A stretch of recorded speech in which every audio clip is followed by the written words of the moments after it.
Donc, Cécile est ingénieure agricole, elle a travaillé dans différents postes dans le monde agricole. Elle est membre du bureau de FNE dans lequel elle est responsable de questions agricoles et alimentaires. Donc tout indiqué pour parler de méthane et de systèmes d'élevage. Donc FNE, c'est une fédération nationale qui regroupe 6200 associations de protection de l'environnement. Donc c'est quelque chose de très important. Et FNE se travaille sur tous les sujets. Moi, j'ai travaillé avec FNE plutôt sur des aspects algues vertes et azote. Bon, on se retrouve sur des aspects méthane.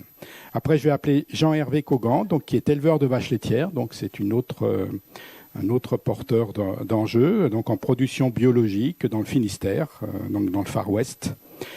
Président de la Chambre d'agriculture du Finistère et du groupe professionnel herbivore pour les chambres d'agriculture de Bretagne et membre du groupe de production biologique, particulièrement attaché à la recherche appliquée, notamment avec la station expérimentale de Trévarez, où il se fait aussi des recherches sur des systèmes bas carbone. Je vais appeler après Florence Gondret, donc directrice de recherche en physiologie animale à l'INRA, et après avoir été directrice de l'UMR Pégase, elle est aujourd'hui chef adjointe du département physiologie animale et système d'élevage. Et puis ensuite, je vais appeler Benoît Rouillet. Donc Benoît est ingénieur à l'Institut de l'élevage. Il est responsable de projets en élevage laitier et puis je crois même qu'il est maintenant chef du service climat. Donc là aussi, tout à fait indiqué pour parler méthane. Donc voilà. Alors on va faire une table ronde. Alors vous avez des micros sur la table ronde. Enfin là, vous avez 2 micros. Vous les passerez. Donc je vais faire en 3 temps, peut-être demander à des porteurs d'enjeux qui ne sont pas à la recherche quelle est leur vision finalement sur ces enjeux méthane. Et puis dans un deuxième temps, on reviendra sur les questions de recherche. Qu'est-ce que la recherche peut faire pour vous pour faire des progrès. Donc j'ai déjà donné la parole peut-être à FNE pour commencer. Je me tourne donc vers Cécile pour qu'elle nous dise finalement quelle est la position de FNE face à ces enjeux et face à ce paradoxe du ruminant finalement où certains disent gaz à effet de serre, supprimons les ruminants, et on aura résolu, versus ceux qui disent prairie, c'est important pour les services écosystémiques, il faut maintenir la prairie et sans ruminants, il n'y a pas de prairie. Donc voilà, il y a 2 plateaux sur une balance, où est-ce qu'on va et qu'est-ce qu'on peut faire. Alors, il doit falloir allumer le micro, je pense qu'il y a un petit bouton. Voilà. Ouais. Oui, ça marche. Donc effectivement, on essaye l'équilibre est difficile à trouver entre les 2 plateaux de la balance. Et avec les chiffres qu'on vient de voir, c'est encore plus compliqué, puisqu'on dit que les prairies en fait ne compensent pas les émissions des ruminants. Donc on fait comment En bref, FNE est pour des vaches dans les prés. C'est pour faire très court. Voilà, on pense qu'il est important de garder des ruminants, parce que ce sont les seuls animaux qui savent valoriser la cellulose et l'herbe, que nous, on ne sait pas la digérer, et que voilà, c'est les seuls types d'animaux qui la digèrent, qui la transforment en produits alimentaires.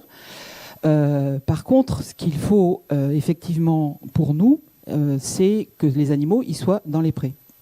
Et si on doit diminuer une partie du cheptel, ça sera le cheptel qui est aujourd'hui enfermé. Donc effectivement, ça va poser plein de discussions. Voilà, il y a beaucoup notamment avec mon voisin, mais ce sont les choses qu'on pose comme éléments de discussion. Et effectivement, le fait de dire que les prairies ne stockent pas assez de carbone, je mets des guillemets, en comparaison avec les émissions de méthane, peut-être, mais en même temps, on a absolument besoin, et d'une part, de ce stockage de carbone, parce que il y a peu de prairies qui sont labourables, avec des résultats satisfaisants. Voilà. Donc on a, je crois, à peu près 50% de la SAU qui est en herbe en France. Et sur ces 50%, il y en a relativement peu en fait qui peuvent donner des surfaces cultivables avec des résultats intéressants. Donc ces surfaces, il va falloir on les garde en herbe, ou alors elles vont s'enfricher. Et si on les garde en herbe, il faut qu'elles soient pâturées. Donc on est sur une équation où effectivement l'équilibre n'est pas facile à trouver. On sait aussi que les produits, le produit commercial de ces vaches à l'herbe, aujourd'hui on a du mal à lui trouver des débouchés, et des débouchés rémunérateurs pour les éleveurs. Et en même temps, ce mode de production, il est quand même le plus rémunérateur pour l'éleveur parce qu'il y a moins de charges. Donc c'est toute cette équation qui est compliquée, qu'il faut qu'on pose, quoi, sans se donner des choses impératives. Et puis l'autre question, c'est la question de la biodiversité inhérente à l'élevage. Parce qu'on a des prairies, donc on a une diversité florale, prairiale, à laquelle est associée une diversité d'insectes, etc., d'oiseaux, enfin tout ce qu'on connaît, plus des haies. Et donc là, on a vraiment un impératif de préserver cette biodiversité, parce que ce qu'il faut garder en tête, c'est qu'en fait, l'outil de production de l'éleveur, de l'agriculteur, c'est le sol, la biodiversité, l'eau, l'air et son savoir-faire. Mais ces outils de production de base, c'est quand même ce qui est vivant. Et c'est ça qu'il faut préserver. Donc la biodiversité, c'est un outil de production. Le sol et sa biodiversité, c'est un outil de production. Et pour garder une production de demain, il faut préserver ces outils de production. D'accord, bien, enfin, c'est clair. Alors, on va passer la parole à l'éleveur maintenant. Comment au niveau d'une exploitation agricole, on voit ces enjeux de méthane, de réduction des émissions? Qu'est-ce que l'élevage est prêt à faire? Il faut mettre quel poids sur un indicateur de sélection sur le méthane? Plus que sur le lait, demain? Moi, je pense que la réponse, elle est multifactorielle, et je ne peux que approuver ce que vient de dire ma voisine. Je veux dire que si on ne parle que de CH4, on parlera que de CH4. Mais le CH4, c'est un élément dans un paysage agricole, c'est une composante du métier de l'agriculture. Ce qui a été dit sur les haies, sur les prairies, sur la biodiversité, sur la flore et sur la faune, je ne peux que cautionner. Et donc c'est bien cet équilibre-là qu'il faudra trouver. Et pour ce qui est de la sélection, je dirais, on a fait tellement de choses dans la sélection, et aussi par la génomie qui s'y met en place depuis 10-15 ans, que j'espère qu'on a des pistes de travail qui vont continuer à avancer, et que cette part de la sélection fournira aussi une petite part des progrès qu'on pourra assumer de par la sélection et la génomie et la recherche. Mais ce n'est qu'un bout. Et tout à l'heure, on posait la question comment on doit faire, et est-ce qu'on doit penser, est-ce que c'est les autres qui doivent le faire, parce que CHK, c'est qu'un élément. Moi, je prendrais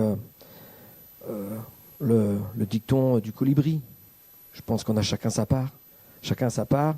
Et c'est difficile de dire aux autres, faites votre part parce que vous avez peut-être plus à faire. Et nous, pendant ce temps-là, on peut attendre ou on peut regarder le train qui passe. Non, je pense que chacun dans son acte de vie, et nous, pour ce qui est, moi, pour la représentation professionnelle que je fais, nous aussi, le monde agricole. Mais quand j'ai dit que c'est pluriel, les biomatériaux, ils peuvent être cultivés aussi sur le sol, que ce soit le lin, que ce soit le chanvre. Et donc on va avoir une diversité, et l'énergie, on en parlera peut-être en fin de cet après-midi aussi. Donc l'agriculture, elle sera diverse, plurielle, et elle fournira plusieurs services à l'homme, qui est la résultante de cette vie aussi sur Terre, et qui j'espère, gardera sa place, quoi. D'accord, donc effectivement, vous êtes tous d'accord pour dire le problème, il est global. Le méthane est un des éléments. Bon, effectivement, la session est sur le méthane, donc on insiste pour le méthane, mais le problème, il est vraiment global. Oui. Il ne faut pas que l'urgence du climat se focalise que sur le méthane, et qu'on mette de la pression que sur les éleveurs en disant vous pouvez agir vite, si on supprime une partie, si vous faites tout ceci, à la rigueur, ça ira mieux juste demain, quoi. Mais il n'y a pas que demain, il y a aussi l'après-demain. Donc je pense qu'il y a aussi cet équilibre à trouver. Alors peut-être pour Étienne, pour finir cette partie-là, enfin, dans une approche plus globale, mais en restant quand même que gaz à effet de serre dans un premier temps. Didier, il a très bien expliqué pourquoi le méthane prend tant d'importance, parce que c'est un effet court terme. Voilà. Mais en fait, si on regarde l'élevage de ruminants depuis son évolution, depuis les débuts du siècle, en fait, il émet du méthane, il en émettait déjà. Par contre, ce qu'il émet et qui n'était pas beaucoup à l'époque, c'est du N2O, notamment. Puis du CO2, parce qu'il y a beaucoup plus de machines, beaucoup plus. Quelle est la vision au niveau des inventaires nationaux, ou ta vision sur, finalement, la part à donner au méthane versus le protoxyde d'azote, qui est un gaz à effet de serre dont on ne parle plus beaucoup, on en a parlé un peu pendant un temps, et puis là, il est sous silence, alors que lui, si on émet 1 gramme aujourd'hui, dans 100 ans, il y aura toujours 1 gramme dans l'atmosphère, quoi, contrairement au méthane. Oui, alors la question, c'est de savoir comment, en effet, on répartit l'effort entre les formes, entre des gaz à effet de serre. Bon, j'ai pas la réponse toute faite. Ce qui est sûr, c'est que si des solutions émergent sur une des formes, elle va potentiellement être celle qui sera privilégiée par les pouvoirs publics. Alors on pourrait dire qu'il y a des modèles économiques qui disent lorsqu'on met 1 euro quelque part, il vaut mieux le mettre là où ça va bien fonctionner, mais ce n'est pas la seule composante, puisque le service d'une ou de l'autre activité devrait être pris en compte. Le ratio entre CH4 et N2O, vous êtes sans doute du monde de l'élevage, et donc vous avez l'impression qu'on parle tout le temps du méthane, mais au final, je ne me dis pas qu'on était sur une pression politique très importante sur le méthane, ne serait-ce que finalement du fait de la conjoncture, qui fait que sans effort spécifique sur chaque animal, finalement la courbe méthane de la France aujourd'hui, c'était plutôt à la baisse. Peut-être que si c'était dans l'autre sens, on ferait plus que ça. Sur le N2O, on n'a pas énormément de techniques de réduction des émissions de N2O, si ce n'est la baisse de la fertilisation elle-même. Là aussi, les acteurs de la fertilisation vont dire qu'ils ont optimisé, ils ont fait beaucoup de choses, donc il y a encore de la marge. Il y a bien des choses au niveau de la recherche sur les leviers d'atténuation. Donc on parle parfois du chaulage climatique, donc certaines activités, certaines pratiques qui pourraient baisser les émissions de N2O. De temps en temps, on trouve des molécules qui sont prometteuses, mais finalement, elles ne résistent pas à ça. Et puis, il y a souvent une contrepartie environnementale. Donc, on essaye de ne pas faire des choix qui seraient problématiques sur le long terme. Donc, moi, juste peut-être la fin du truc, c'est je ne crois pas qu'il y ait de politique et de stratégie qui soient mises en place qui aujourd'hui vise le méthane de l'élevage sans forcément se préoccuper du reste. Bien sûr, quand on est l'acteur principal et qu'on se sent concerné, ça prend de la place dans le paysage. J'entends plutôt des nouvelles techniques de réduction que je n'entendais pas avant. Avant, c'était plutôt un poids mort, la fermentation entérique, le truc que finalement on ne pouvait pas bouger à partir du moment où les animaux étaient là. Là, j'entends d'autres présentations aujourd'hui entre les additifs, la gestion du troupeau et la génomique. Voilà. Donc peut-être des nouvelles voies.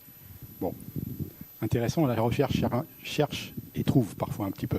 Donc on va passer justement sur le volet de la recherche, donc avec Florence. Donc on a vu avec l'exposé de Didier un certain nombre de leviers, importants, 5 plus 10 plus 10, ça fait 25. Mais il y a aussi d'autres voies de progrès. Est-ce que tu peux nous dire ce sur quoi l'INRA investit, en particulier le département phase, en complément des approches plus génétiques et conduite des troupeaux, même si conduite des troupeaux, c'est aussi en partie chez toi. Donc effectivement, en fait, pour nous, il y a 4 grandes voies de réduction des émissions de méthane. Donc les 2 premières, Didier en a parlé dans son exposé, c'est d'ailleurs la sélection génétique ou génomique, et puis on va dire la conduite plus globale du troupeau ou des formats des animaux. Donc ça, c'est des leviers, bien évidemment, sur lesquels on agit et on agit en termes de recherche.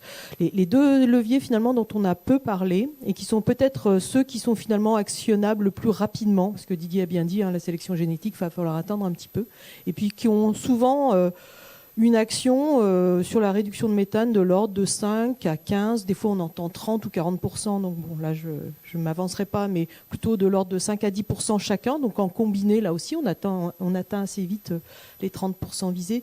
C'est en fait d'un côté on va dire tout ce qui est additif qui va jouer sur le microbiote, et de l'autre côté tout ce qui est on va dire matière première qu'on formule au niveau des rations des ruminants. Donc il y en a toute une liste. Ça va des additifs de synthèse ou des additifs un peu plus naturels comme les tanins, les huiles essentielles, les algues. J'essaierai peut-être Benoît en parler. Et puis on a aussi des leviers alimentaires qui sont déjà relativement bien connus, comme les matières grasses, augmenter la matière grasse des rations, augmenter le taux d'amidon. Donc finalement les leviers on les a. Et alors pourquoi du coup on continue la recherche ? Parce que comme disait mon collègue, en fait il n'y a pas de situation idéale, c'est-à-dire qu'ils ont une action sur le méthane, ils peuvent avoir aussi d'autres actions sur la santé des animaux, sur la digestion de la cellulose dont on a beaucoup parlé, c'est-à-dire que le ruminant c'est quand même un digesteur de cellulose et son presque principal atout pour les populations humaines. Donc il ne faut pas pénaliser la digestion de la cellulose. Et puis après, ils ont aussi des problèmes d'acceptation sociétale, économique, etc. Donc les voies de recherche actuelles, c'est vraiment donc, sur le microbiote. Alors le microbiote, c'est ce qu'il y a à l'intérieur du rumen. Donc c'est des milliards de micro-organismes.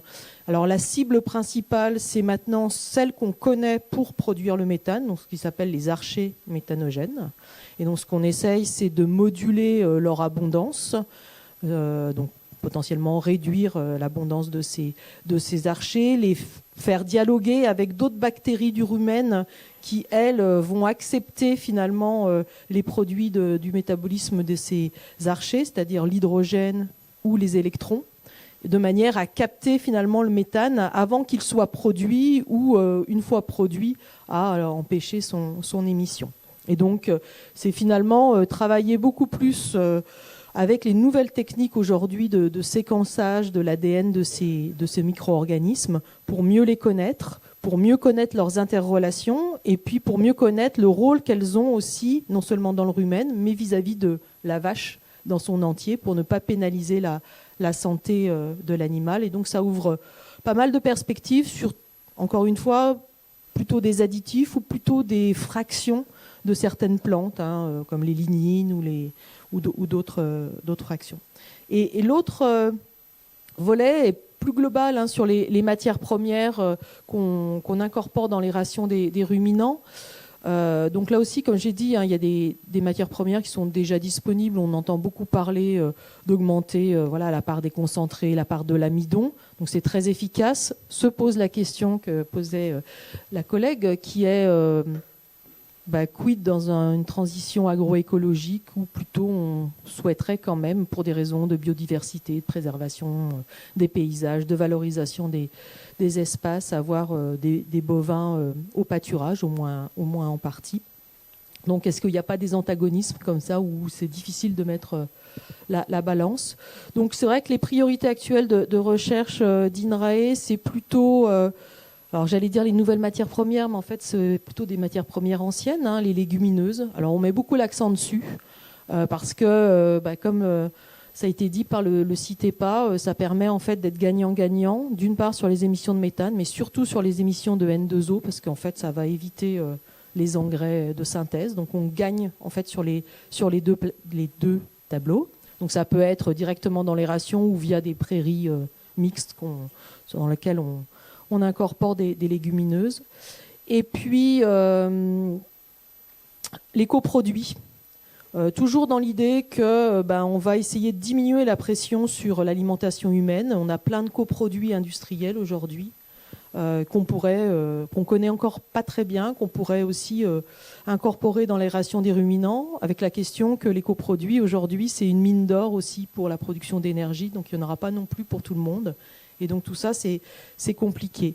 Et donc juste pour conclure, en fait, donc nous on travaille vraiment sur ces deux leviers, mais on travaille aussi sur en fait leur synergie, avec la sélection aussi génomique, et à différentes échelles. Les gaz à effet de serre, c'est une échelle évidemment planétaire, mais ça se raisonne aussi dès le territoire, voire dès l'exploitation. Et ça veut dire aussi, on a beaucoup parlé des ruminants, c'est normal, c'est le méthane. Mais il y a les autres espèces.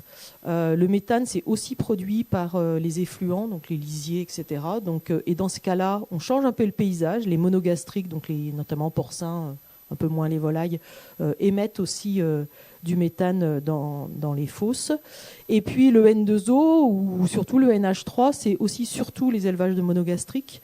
Et donc, les grandes recherches du futur à INRAE, c'est aussi de se reposer les questions d'équilibre entre ces espèces au sein de chacun des territoires, parce qu'il y a des contextes pédoclimatiques particuliers, il y a des demandes alimentaires particulières à chaque territoire, et donc c'est finalement quel type d'élevage adapté à quel territoire pour penser le futur. Bien, merci. Donc on a vu quand même tout un panel d'autres leviers qui viennent en complément, en synergie, parfois un peu en antagonisme, ça va dépendre sur la réduction des émissions. Donc si on va maintenant à l'échelle de l'exploitation ou des approches plus globales sur le troupeau, sur le long terme, je vais m'adresser à Benoît. comment l'IDEL est impliquée dans un certain nombre de programmes, mais parfois plus impliquée. Elle gère des projets, notamment à l'échelle européenne et aussi française, avec les fermes expérimentales, en collaboration avec les chambres. Comment vous abordez ces questions de méthane? Quelles sont les... Comment vous... alors, quelles pistes, bien sûr, on va retrouver un peu les mêmes, mais mise en œuvre concrètement dans des approches expérimentales de systèmes, et quels gains tu imagines pouvoir obtenir à l'échelle, disons 2030, ou peut-être un peu plus si on inclut la génétique, mais ça sera pour après, quoi. Pardon, merci Jean-Louis. Effectivement, nous, à l'échelle systémique, ce qu'il faut qu'on essaie d'arriver à trouver, c'est la bonne formule pour cumuler les effets de tous les leviers dont on a parlé depuis le début, à court ou moyen terme. Donc, ce qui va compter, c'est de prendre en compte ce méthane, qui représente en gros la moitié de l'empreinte carbone des produits laitiers et de la viande. Donc, c'est quand même extrêmement important. Donc, si on a une action sur ce méthane, on va fortement diminuer l'empreinte carbone des produits. L'enjeu, où est-ce qu'il se situe? On a des émissions, et on l'a dit, on a une partie de stockage. En gros, le stockage carbone dans les prairies, les haies, les éléments agroécologiques, ça va nous permettre de compenser de l'ordre de 10 à 15% des émissions. Donc en fait, le vrai enjeu, ça va être sur la réduction des émissions à l'échelle des systèmes. C'est là où on a le mécanisme d'action qui va être le plus important. Pour nos ruminants, on l'a dit, ils ont la faculté à digérer des fibres, à digérer des fourrages. Donc de toute façon, ils émettront toujours du méthane demain. C'est même une de leurs signatures. Un ruminant qui en émet plus, c'est qu'il n'est plus là. Donc on veut en garder, donc il y aura toujours du méthane, mais il va falloir qu'on puisse appliquer les bons leviers dans les bons systèmes pour pouvoir réduire ce méthane. Donc on l'a dit, il y a la génétique qui arrivera pas tout de suite, mais en tout cas on est sur la bonne voie. On a tous les éléments de conduite de troupeau qui ont été cités, ajouvélage, longévité des animaux, la longévité ou la fertilité, qui peuvent d'ailleurs être intégrés à long terme dans des index génétiques. Donc ça peut aussi faire partie d'un travail conjoint. Ce sera le cas dans Méthane 2030, c'est ce qui va être recherché. On peut travailler sur les rations, on peut travailler sur les additifs, et il va falloir surtout ne pas exclure de solutions pour pouvoir atteindre. Nous, on pense qu'on peut atteindre des 30, des 40, des 50% de baisse de méthane dans certains systèmes. Ce qui veut dire, puisque c'est la moitié de l'empreinte carbone des produits, une réduction autour de 25% de l'empreinte carbone des produits, ce qui est déjà extrêmement important.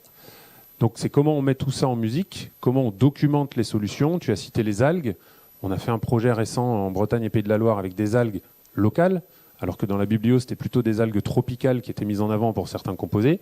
Les algues locales ne marchent pas pour diminuer le méthane. D'accord ? Voilà, celles qu'on a faites. Donc il faut continuer à chercher d'autres solutions. Et par exemple, on a des... C'était pas les algues vertes, hein, je le précise. Ça aurait été une belle circularité, mais c'est pas le cas. Et donc du coup, là, maintenant, on a des contacts avec des gens à La Réunion, par exemple, qui eux nous disent, nous, on a peut-être le type d'algues qu'il faut, donc il y a des choses qui peuvent se créer. Maintenant, les algues, c'est très bien sur le papier, mais il y a de la concurrence avec l'alimentation humaine, avec d'autres usages, et on ne nourrira pas tous les bovins français avec un additif à base d'algues. Donc c'est un ensemble de solutions, y compris pour la partie complément ou additif, qui doivent être pris en compte pour pouvoir atteindre ces objectifs de baisse de moins 30, moins 40 ou moins 50% sur le méthane. Il y a des vrais enjeux, et le dernier enjeu... Alors, nous, on prend ça en compte à travers l'outil CAP2ER qui permet d'évaluer l'empreinte carbone des produits. Donc, toutes ces nouveautés, il va falloir qu'on les implémente dans l'outil pour que ça devienne accessible aux conseillers, aux éleveurs, et que ça puisse servir de base dans les plans d'action. La question suivante, c'est, OK, il va falloir modifier des choses. Quand c'est de la conduite de troupeau chez un éleveur, l'éleveur a une action directe pour optimiser son système, et je dirais même qu'il serait gagnant-gagnant. Il va pouvoir baisser ses émissions, peut-être mieux organiser son système et avoir quelque chose de plus performant. S'il doit acheter un additif, qui paye ? Et donc là, il y a des questions de transition économique à l'échelle des filières qui sont en train d'être discutées et qui doivent faire partie de l'équation totale. Tout à fait. Florence, peut-être juste pour compléter, peut-être finir sur une note optimiste, c'est que finalement, on a une grande variété quand même de leviers possibles. Et ce qui peut vouloir dire aussi qu'on peut avoir le choix, ou que l'éleveur peut avoir le choix du levier qui lui convient le mieux pour son système donné. C'est-à-dire qu'un additif, dans un système finalement où les animaux vont pas trop au pâturage, ça peut être peut-être très bien, arriver assez rapidement quand même à la baisse des émissions, parce que on sait que c'est assez robuste quand même. Par contre, encore une fois, ça peut pas être le système national prôné pour tous les élevages. Et donc je pense que finalement, contrairement à d'autres problématiques de l'élevage, sur le méthane, peut-être que la chance qu'on a, c'est qu'on a toute une liste de leviers, et que donc on peut piocher dans ces leviers-là pour chacun des systèmes dans une approche de co-construction. D'accord. Alors, alors Ces vas-y. leviers, je vais dire un petit mot parce que globalement, ce qu'on a constaté quand même dans la recherche appliquée et puis sur la station Strévarès et dans les élevages après à suivre, une partie de ces leviers-là ont un effet bénéfique économique. Donc quelque part, ça a aussi quand même un avantage non des moindres, incitatif. Voilà, donc pour une fois, c'est pas un coup de bâton et puis des difficultés d'application et des rentabilités qui ne sont pas au goût. Donc une partie des leviers ont des effets bénéfiques économiquement. Donc c'est pour ça qu'on œuvre dans la recherche appliquée, mais qui est la suite de la recherche fondamentale pour arriver à aller jusque dans les différents élevages et les différents systèmes, à améliorer ce cap des ER qui a été mis au point avec aussi les instituts et cette application après de mesures sur le terrain. D'accord. Alors je voulais poser une question donc à FSSI, l'FNE. Finalement, tous ces projets de recherche, toutes ces voies de progrès, qu'est-ce que ça inspire à FNE? Est-ce que vous imaginez que, vu de votre fenêtre, il y a des choses qui sont plus acceptables que d'autres dans les voies de progrès? Comment tout ça se met en place, puisque bon, l'éleveur, il a déjà dit qu'il y avait des choses qui étaient gagnant-gagnant, donc il faut y aller évidemment, quoi. Et gagnant aussi d'un point de vue adaptation au changement climatique, avec moins d'animaux pour une même production, donc un calendrier fourragé moins serré. Donc, vas-y, je te laisse un peu la parole là, pour voir un peu comment vous réagissez finalement sur ces approches de recherche que vous fréquentez pas forcément tous les jours. Quoi. Non, on ne fréquente pas tous les jours, mais on est quand même en relation très, très fréquente avec INRAE, donc on sait aussi où se situe la recherche. Nous, on a tendance à privilégier tout ce qui est naturel, à se méfier de ce qu'on appelle additif. Voilà, par nature, je dirais. Après, tout peut se discuter, parce que ça dépend aussi de la nature même des additifs. Mais globalement aussi, ce qui nous soucie beaucoup, c'est l'autonomie et le revenu de l'éleveur, sur le sujet qui nous intéresse là. Et rendre l'éleveur dépendant d'additifs, de substances qu'il devra acheter, qui vont grever son revenu, son résultat et donc son revenu, nous semble un peu problématique. Donc c'est pour ça qu'on est plutôt sur les surfaces, sur les systèmes herbagés qui donnent une certaine autonomie à l'éleveur et qui lui donnent une certaine sécurité, entre guillemets, économique. Alors on a bien entendu la question de la sécheresse, il y a tout un tas d'autres problèmes. Hein. Mais globalement, ne pas... favoriser des systèmes qui rendent l'éleveur encore plus dépendant d'entreprises extérieures qui vont lui vendre des choses et des machins. C'est aussi, il y a un sujet qu'on n'a pas abordé dans les différents... C'est la question des races mixtes. Parce que ça, pour nous, c'est une vraie question. On a en France vraiment bien différencié les vaches allaitantes et les vaches à lait et les vaches laitières. Et il y a sans doute une question vraiment à étudier sur le fait d'élever des races mixtes qui donnent du lait, peut-être un peu moins de lait, mais avec une valorisation en viande à la fin plus importante. Vous avez évoqué la question de la longévité. Est-ce que c'est une piste de recherche? Là, je vous pose la question, mais est-ce que c'est une piste de recherche? Est-ce que c'est des choses qui sont creusées? Où on en est là-dessus? Alors, on voit effectivement apparaître, il y a les Montbéliardes, on les voit en Bretagne. On voit bien qu'il y a eu ces dernières années quand même des échanges entre guillemets. Mais on a quand même toujours la Holstein dans les systèmes laitiers en premier, etc. Pour nous, il y a la question de la longévité des troupeaux, la longévité des vaches laitières, etc. Et la question des races mixtes. Et puis une dernière chose dont je voudrais parler, parce qu'on n'a pas parlé de bien-être animal, c'est que, nous, il nous semble important aussi qu'il ne faut pas oublier que ce sont des animaux vivants qui ont à l'origine des besoins, qui sont notamment de marcher, de brouter, de vivre en plein air. Je ne veux pas faire juste coucou les petits oiseaux, mais voilà, ce sont des animaux qui ont une base, on va dire, d'être vivants avec des besoins qui sont ceux-là, et notamment pour les ruminants de pâturer. avec, il y a des choses, hein, c'est montré par toute la recherche, ça aussi, qu'ils ont besoin de marcher, de choisir leur nourriture au fur et à mesure qu'ils évoluent, qu'ils avancent, etc. Donc il y a un certain respect de la base vivante, on va dire, de l'animal qui nous semble, qui est importante pour nous aussi. Donc je vais laisser peut-être, je ne sais pas qui, Florence, oui, je peux Didier, juste répondre peut-être sur et le puis Benoît bien-être aussi, et sur puis les races mixtes et puis les autres façons de faire. Je passerai la parole aussi à Didier. Alors, mon propos n'était pas de recommander les additifs. Donc voilà, ça, il faut être très très clair. C'est une piste dont il ne faut pas forcément se passer. Parce qu'encore une fois, on est quand même dans une urgence climatique, hein, c'est-à-dire qu'en réduisant très rapidement, on va réduire le réchauffement climatique. Voilà, ça peut être une piste pour agir très fortement à court terme, mais c'est certainement pas la seule piste et c'est certainement pas la meilleure piste. Et en tout cas, c'est pas celle que prône INRAE, en tout cas pour les additifs de synthèse. Encore une fois, dans additifs, il y a plein d'autres choses, hein. Les algues rentrent dans la catégorie des additifs. On va dire que c'est plus naturel, peut-être pas pour une vache, mais voilà.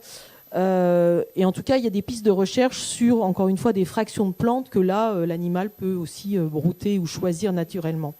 Ce qui est très important, en fait, que ce soit dans les connaissances sur le microbiote ou dans les connaissances finalement de la formulation des rations, c'est qu'on est vraiment sur une approche multicritère, c'est-à-dire qu'on veut à tout prix préserver la santé de l'animal, donc sa capacité à digérer, et puis son bien-être, et qu'on sait que certaines solutions effectivement sont incompatibles. Et je voulais juste vous rappeler aussi qu'on est dans un contexte quand même de changement climatique qui est aujourd'hui déjà là, et que on sait que ça aura des conséquences aussi sur la santé des ruminants parce que la pression des pathogènes va augmenter, et qu'un animal en mauvaise santé, c'est un animal qui émet plus de méthane. Donc on a tout intérêt, et même vraiment à promouvoir la santé et le bien-être. Et effectivement, on est complètement en phase pour dire que globalement, la transition agroécologique via le pâturage a quand même des bénéfices sur tout un éventail de choses. Après, sur les races mixtes, c'est une des pistes effectivement prônées également par INRAE, mais mon collègue généticien peut-être... Didier ou Benoît, vous pouvez apporter quelques compléments à la réponse de Florence. Alors, moi, je vais juste poursuivre ça, mais effectivement, on ne préconise pas non plus les additifs comme seule et unique solution. C'est pas du tout ça. Donc il y a bien tous les leviers de conduite qu'on a évoqués. Je ne me suis pas étendu parce que Florence l'avait fait avant. Sur la partie race mixte, moi j'avais pris conscience de ça avec un papier de Philippe Faverdin il y a quelques années dans INRA Production Animale qui montrait justement l'intérêt lait-viande dans les productions avec un comparatif Asie, Afrique, Europe, etc. Et en fait, on a une vraie possibilité de produire davantage de viande à partir du troupeau laitier, mais dans ce cas-là, on a des vases communicants à faire avec la filière viande. Et donc là, on rentre dans d'autres enjeux économiques, politiques, tout ce que vous voulez, qui font qu'il y a une stratégie commune à avoir entre les deux filières. Et ça peut être un vecteur de complications ou de crispation dans un certain nombre de domaines. Filière qui ne se parle pas beaucoup pour l'instant. Alors moi, c'est pas à moi de vous le dire, vous leur poserez la question, mais en tout cas, nous, on œuvre pour les deux. Donc voilà, parfois, on est un peu au milieu aussi. Jean-Hervé va apporter quelques éléments. Attends, il y a Didier, puis tu prends la parole après. Oui. Alors, moi, mon avis n'est pas complètement arrêté sur l'avenir, parce que je pense que les races, elles dépendront beaucoup des systèmes de production. Et si la transition agroécologique se passe avec un bon maintien, voire un développement du pâturage, les races mixtes ont toute leur place. Et en particulier, la Holstein, c'est quand même pas super bien adapté à un système très, très, très pâturé, quoi. C'est, oui, oui, la Holstein actuelle, oui. Par contre, il y a le désirable et puis ce qui va se passer. Et moi, je ne suis pas complètement convaincu que le système pâturé se développe. En particulier, l'évolution, la robotisation des systèmes de traite, l'augmentation de la taille des troupeaux, l'irrégularité du pâturage, par essence. Hein. Un éleveur laitier, il n'aime pas l'irrégularité, il n'aime pas l'aléa, quoi. Donc, du coup, est-ce que ça ne va pas favoriser une certaine artificialisation ? Il y a aussi ce qui se passe à l'étranger, en général, on suit un petit peu un chemin général. Moi, je ne suis pas complètement persuadé, enfin, j'aimerais bien qu'il y ait du pâturage partout, parce que je trouve que c'est quand même bien mieux, mais je ne suis pas complètement persuadé que ce soit ça qui se passe. Et si le système tend vers une plus grande artificialisation, alors c'est plutôt la mort des races mixtes, quoi. Par contre, en dehors des races mixtes, il y a aussi, le croisement viande des animaux laitiers. Il y a aussi le croisement, continu, 3 voies, etc., qui va constituer une concurrence aux races mixtes aussi de façon extrêmement importante. Et je suis persuadé que le croisement, qui pour l'instant est encore peu représenté, mais va prendre un envol quand même relativement fort. Et à un moment donné, moi je ne serais pas étonné qu'on ait 20-30% du cheptel laitier qui soit croisé, alors qu'on n'est qu'à quelques pourcents aujourd'hui. Donc c'est un peu difficile de lire dans le marc de café, moi je dirais. Alors, moi, je vais faire part un tout petit peu de mon expérience personnelle. Nous, on a investi sur l'exploitation 3 à 4 km de chemin avec des réseaux d'eau et un système pâturant totalement produit avec un mélange multi-espèces à base de trèfle. Donc, une certaine autonomie azotée, donc pas d'utilisation d'azote chimique. Et puis, donc, on est rentré dans ce cercle vertueux, prairies, haies, agroforesterie, etc. Donc, vraiment... pour cette diminution de notre empreinte carbone et de dire que l'élevage n'est pas un problème, mais plutôt une solution dans le paysage agricole et qu'elle a toute sa place. Mais la difficulté, là, on vient d'investir dans une installation de traite pour plus d'1 million d'euros, mais avec bâtiments, etc., stockage de lisier. Mais on a mis un roto, quoi. On n'a pas mis de robot. J'ai rien contre les robots, mais quelque part dans l'attractivité du métier, la tâche contraignante et astreignante de la traite 2 fois par jour, elle est aussi quelque chose qui fait qu'il y a des gens qui quittent le métier ou d'autres qui ne viennent pas dans le métier. Et donc, pour avoir d'abord des vaches, il faut aussi avoir des éleveurs. Sans éleveurs, il n'y a pas d'animaux. Et donc, c'est cet équilibre-là, et je suis bien content de vous l'entendre dire, on ne peut pas faire l'un sans l'autre. Et donc, moi, j'ai opté pour un choix en me disant que j'espère que dans les années qui viennent, le branchement automatique dans un roto pourra se faire. Parce que autrement, même en ayant un exosquelette pour me soulager des épaules, est-ce que je continuerai à traire ou mes enfants, puisqu'il y a une continuité dans l'exploitation. Ensuite, je voudrais dire que sur la génomie et sur les croisements, on a quand même une chance incroyable aujourd'hui, de par l'allongement des lactations, du nombre de lactations, de moins de renouvellement, etc., c'est d'avoir une part importante du troupeau laitier qui peut être orientée sur un croisement viande pour faire une production de viande issue du troupeau laitier. Et je pense qu'il faut y croire énormément à cette partie-là, parce que justement, une partie de la viande sur des piécés beaucoup plus petits, sur du haché, etc., et le maintien des fonds de vallée ou dans certaines zones où on a des monogastriques et des parties herbagères, c'est peut-être cette issue croisée viande qui pourra maintenir les prairies et fournir des protéines animales issues de bovins. Et donc, je pense que c'est un éternel équilibre de territoire, équilibre des pratiques agricoles, équilibre de la génétique et de la génétique utilisée et des choix génétiques utilisés. Après, je pense que sur l'histoire de la race mixte, nous, on fait du croisement de race depuis 3 voies, depuis 15 ans. Et on avait une race mixte au départ. Moi, je pense qu'on a d'autres solutions au-delà des races mixtes, quoi. Et c'est pas une histoire de race, c'est plutôt une histoire de conception, de croisement de races, de certaines races mieux adaptées à des systèmes. Et je dirais que chaque éleveur et chaque élevage, selon son territoire, il essaye d'adapter au mieux ses pratiques, quoi. Voilà. D'accord. Bon, on arrive presque à la fin de la réunion, mais on peut prendre quelques questions. J'ai vu qu'il y avait des questions dans le fond, devant aussi. Alors voilà. Questions courtes et réponses courtes, s'il vous plaît. Jean-Luc Jardin, sud de la Manche, ex-producteur de lait. Donc, c'est une remarque que je vais faire à M. Rouillet et M. Cogan. C'est que les deux priorités d'un producteur de lait, ça va être essentiellement son revenu et de passer pas trop de temps sur son exploitation.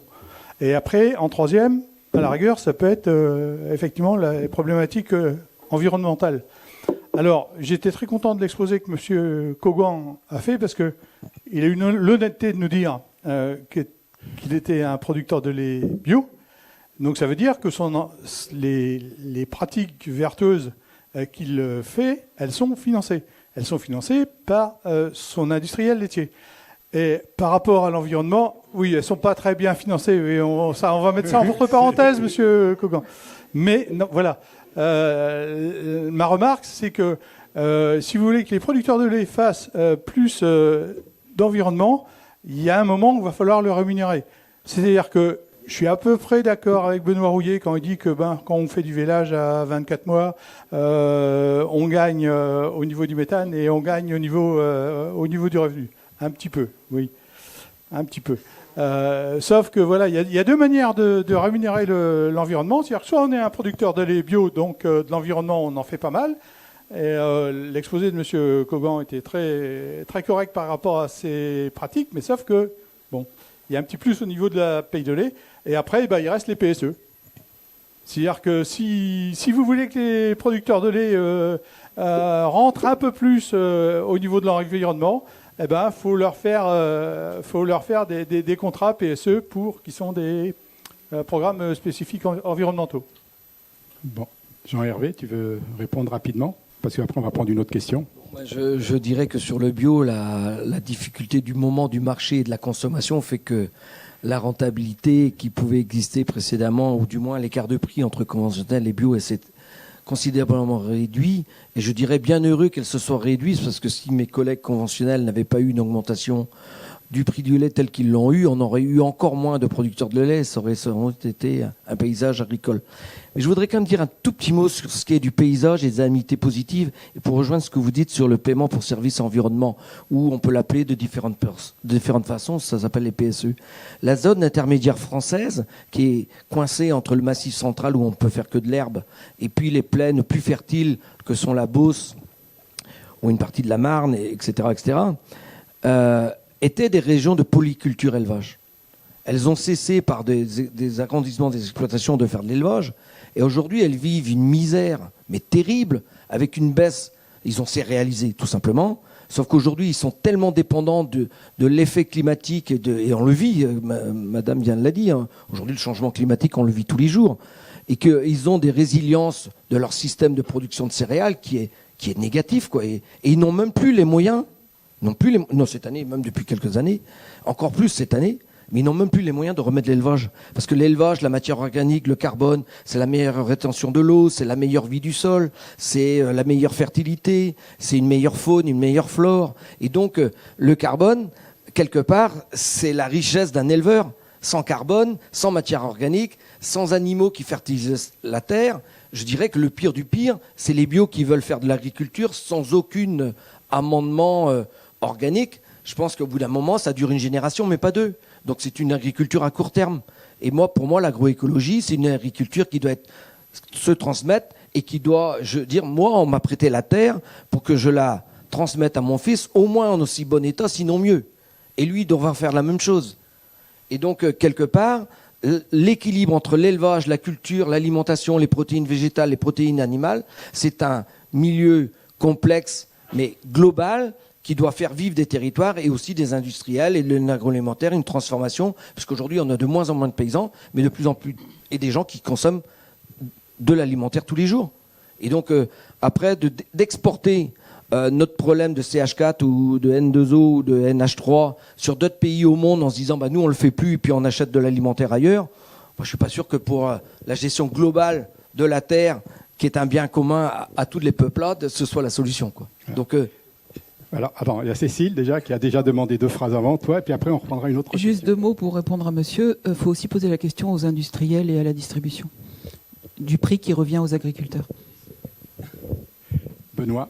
Et moi je fais vite, j'ai essayé on s'est déjà rencontrés à plusieurs reprises, j'ai essayé d'axer mon propos sur les leviers de réduction du méthane en tentant une petite ouverture économique à la fin. Bien sûr, toute entreprise, qu'elle soit agricole ou non, le but premier, c'est d'être performant économiquement. Donc, s'il n'y a pas de revenus, il n'y a pas d'éleveurs, et s'il n'y a pas d'éleveurs, comme dit Jean-Hervé, il n'y a pas de vaches. Alors, c'est peut-être une façon de régler le méthane, mais ce n'est pas celle qu'on défend ici. Et juste plus globalement, sur la transition agroécologique, c'est ce qu'on disait aussi sur le méthane, il faut que tout le monde prenne ses responsabilités, et elles ne doivent pas reposer uniquement, évidemment, sur les éleveurs. Et donc après, il faut une rémunération juste. Elle peut être sur les prix, mais avec aussi des considérations qu'un certain nombre de populations ne peuvent se les payer. Elles peuvent être sur les aides directes, indirectes, etc. Mais je pense que c'était aussi une des conclusions de l'exposé sur le site EPA, c'est que sans aide aujourd'hui des pouvoirs publics fortes sur ces priorités, on va dire agroécologiques, oui, on n'y arrivera pas. Donc, alors il y avait une question devant, puis il y en a une derrière après, oui. Alors, dans n'importe quel ordre, le micro, je ne sais pas où il est. Bon, bah, d'accord, vas-y, pose la question, puis ça viendra devant après. Je ne sais pas si vous m'entendez bien, Natacha Marie Chartrand.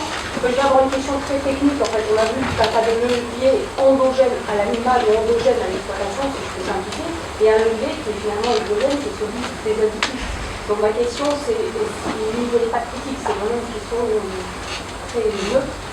Quel est le bilan environnemental, on va dire, du nitroxypropanol, par exemple, la fabrication du nitroxypropanol, avant qu'elle arrive dans la ration de la vache? Alors, moi je n'ai pas la réponse à votre question chiffrée. Plus généralement, effectivement, enfin, c'est ce que j'essayais de dire rapidement, parce qu'on n'a pas beaucoup de temps. Alors, vous savez que INRAE est un institut qui globalement prône la transition agroécologique. Ce n'est pas le cas d'autres pays, il faut être déjà clair là-dessus.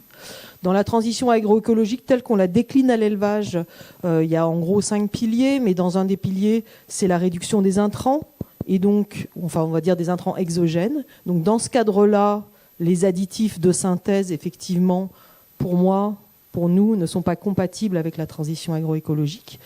Bon, mais c'est un point de vue. Doit-on, comme je disais, passer un peu dessus vis-à-vis de l'urgence climatique? C'est des questions qu'on se pose et auxquelles on n'a pas la réponse aujourd'hui.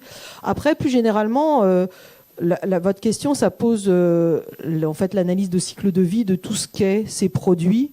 Les algues, c'est pareil. Benoît évoquait faire venir des algues de la Réunion. Bon, l'algue rouge dont on entend tout le temps parler, là, qui fait soi-disant 80% de réduction de méthane, même si on l'a testé dans d'autres endroits et ça marche pas comme ça. En même temps, voilà, la produire en Australie et la faire venir en France. Enfin, c'est effectivement pour chaque solution quel est le coût environnemental et de fabrication associé. Donc, j'ai pas la réponse sur le 3NOP, mais nous, on est confrontés à ça quand des sociétés privées viennent nous dire on aimerait bien être référencé dans CAP 2ER. Forcément. Alors l'effet, il est super, mais on demande forcément les données d'ACV. Donc sur le 3NOP, je ne peux pas vous les donner, mais DSM est all 9 là-bas. Donc vous pouvez aller leur demander. Mais en tout cas, tout ce qui va être mis dans ces outils-là, forcément, il va falloir qu'ils nous fournissent des données sérieuses, certifiées selon les normes, les standards internationaux, pour qu'on ait la donnée d'ACV et le coût carbone de la solution, et en fait qu'on voit in fine si le rapport coût-bénéfice il est favorable ou pas, tout simplement. Donc tous ceux qui produisent ce type de compléments alimentaires ou d'additifs, ils devront en passer par là pour avoir accès aux outils et pour être pris en compte. Et juste pour finir sur le 3NOP, c'est quand même une des solutions qui marche le mieux de manière un peu générale, parce que sinon, c'est quand même très élevage dépendant. Néanmoins, ça marche mieux quand l'animal reçoit une ration riche en matières grasses. Et donc là aussi, c'est pas super compatible avec la transition agroécologique. Donc encore une fois, je pense que c'est un levier qui peut être adapté à certaines exploitations. Ça ne doit pas être le levier optimal, prioritaire. Et encore une fois, il faudra quand même faire une évaluation fine de la santé. Et ça, c'est pas encore fait, avec des données un peu contradictoires, même si l'ANSES a plutôt donné un go qu'un no-go. Il faut savoir que dans les pays du nord de l'Europe, certaines grandes laiteries, comme Arla par exemple, va demander à leurs producteurs de mettre du 3-NOP dans les rations, point. Sinon, voilà, donc c'est obligatoire. La question ne se posera plus avec toutes les limites que ça a et que je partage avec les questions qui ont été posées. Il y avait une question devant, mais elle a oublié la question. C'est par rapport à la sélection génétique et donc je suis Claire Hu, journaliste à l'éleveur laitier. Par rapport à la sélection génétique pour diminuer le méthane, est-ce que le fait de sélectionner des animaux qui émettent moins ne dégradera pas leur efficacité alimentaire ?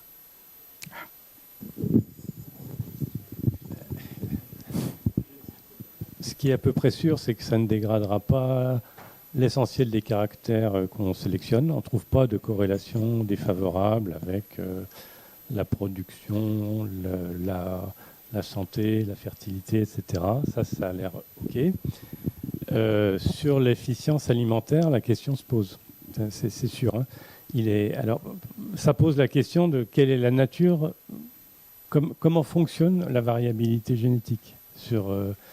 est-ce que c'est simplement, par exemple, la taille du rumen ou bien une flore différente ou bien un comportement alimentaire différent. Des choses comme ça. Il y a des choses qu'on ne connaît pas. Mais si effectivement ça se traduit simplement par le fait que les aliments transitent plus rapidement au travers du rumen et qui sont digérés moins à fond, forcément ça fait moins de méthane, mais ça fait une efficience alimentaire dégradée. C'est tout à fait possible. Ne gardez pas que ma dernière phrase dans votre article. Je dis que je ne sais pas. Voilà. Mais en sens inverse, des animaux qui digèrent très très vite, qui mangent des très gros repas et qui digèrent très vite, pour manger de gros repas d'ailleurs, c'est lié, font beaucoup d'acide propionique dans le rumen, donc probablement porteurs d'hydrogène, donc probablement peut-être moins de méthane, avec une bonne valeur de conversion de la ration. Mais voilà, c'est des choses, on ne sait pas, il y aura encore beaucoup de travaux à faire. C'est-à-dire que contrairement aux monogastriques où, quand vous augmentez l'efficience, vous diminuez la production de N2O, etc., bon, chez les ruminants, quand même, la relation efficience-production de méthane est moins claire. Et il y a un levier dont on n'a pas parlé, mais qui va un peu quand même vers l'artificialisation ou l'automatisation de l'élevage, c'est l'alimentation de précision, dont on parle beaucoup en monogastrique, qui marche très bien. C'est-à-dire utiliser des automates de distribution qui permettent de raisonner vraiment les consommations, le moment où l'animal mange, etc. Et surtout de donner la bonne ration au bon animal au bon moment. Enfin, c'est le principe. Ça marche très bien en monogastrique. C'est en cours d'implémentation en ruminant, avec la question que c'est difficilement implémentable au pâturage. Bien sûr. Bien, je pense qu'il va falloir qu'on conclue cette session.